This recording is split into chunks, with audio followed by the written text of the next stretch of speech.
Hey everybody, it's Phil Struzula from Select Software Reviews, and today I'm going to talk about how does enterprise sales works in the context of HR technology. I think from HR and talent acquisition's perspective, it's really helpful to understand why salespeople do the things that they do, what incentives that they have, so that you can best work with them, save yourself time, probably save yourself some money as well. I of course think in funnel. That's why I have a funnel on my t-shirt. And so I'm thinking about the sales funnel here. Top of funnel, when you first get in contact with a company, you ask for a demo. Mid funnel, you get that demo. And then bottom funnel, you become a customer and you get an account manager. Okay, so let's just go through these one at a time.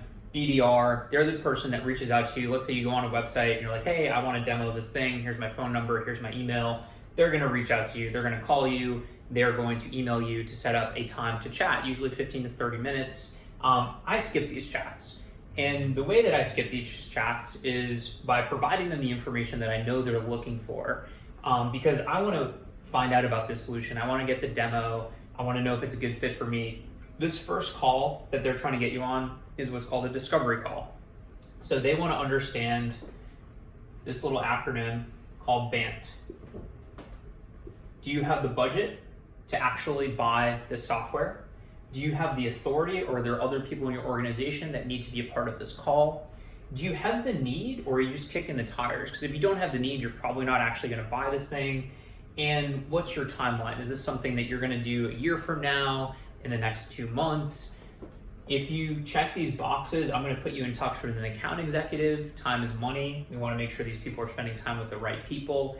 If not, I'm going to kind of take you down the field or see if we can get the right person who has authority on the phone, or see if we can get more clarification on budget, et cetera, et cetera. That's why when you get on the phone with this first sort of salesperson, the junior person, you never get the information that you want. You're always just giving them information, and then you're left at the end of it being like, what the heck? Why did I just spend that half an hour telling you about my organization? I want to hear about you guys.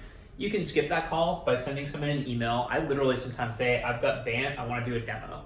And they're like, oh wow, this guy knows what BANT means. Okay, let's do it. Or I'll say, look, I'm the check signer. I've got the budget. We want to do it on X timeline for this reason. Can you guys help? Yes, I can. Let me give you this person's information to set up an actual demo. This person doesn't want to do this call either, but they get compensated based on the number of meetings that they set for the account executive that meet this criteria. So if they can skip that 30-minute call and still get their bonus by sending you directly over an email from an email conversation, they're going to do that all day long. Okay, account executives. These are the people that do the demos for you. How do they get compensated? Usually 50% of it is base, 50% of it is based on the amount of new business that they sell, usually the recurring revenue aspect of the business. So a lot of times your contracts will have like a setup implementation fee and then some sort of recurring fee. The reason that this is important is that setup fee, they might not even get compensated on, and therefore they're much more likely to give that away in a negotiation. So understanding how these people work is obviously very important. They're phenomenal many times for giving the right information about the industry, about the product. They're obviously going to be biased towards their solution, but many times they just talk to so many HR people that they can tell you a lot of stuff that you wouldn't necessarily otherwise know. The other amazing thing about A's can tell you is that if they're good, they're at their company for a reason, and it's because they want to kill their quota, and they kill their quota by selling a great product. So if you have a good salesperson, somebody that you really feel could work anywhere, it says a lot that they're working at this particular company. Last person here, so you kind of move down the funnel, you do the BANT stuff, you do the demo, you actually become a customer, you've got an account manager. This person is incentivized by maintaining you as a customer. They might be also incentivized by upselling you on stuff, but I think first and foremost, a lot of HR teams underestimate the fact that this person is more incentivized than you are to make sure that you're successful. And so they're going to be able to take some of the work off your plate. They're going to give you the playbook. They're going to make sure that you're on schedule. They want you to succeed probably even more than you do, which I think is really important to understand, because sometimes people feel bad about asking for favors, etc. No, this person wants you to succeed and is going to give you the keys to the castle, especially if you show that you're willing to work with them and devote the necessary headspace. So hopefully this is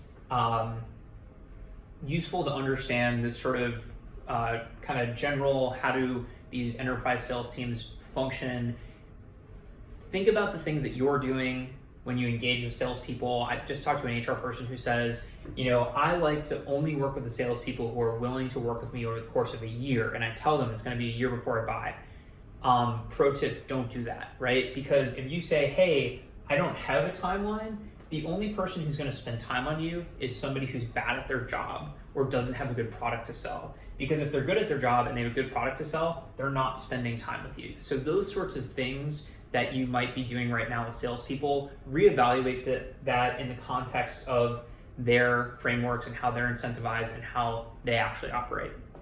Phil Struzula from Select Software Reviews. If you have any questions about how you're interacting with salespeople or things that have sort of hung up with your process, let me know and I'd be happy to try to answer.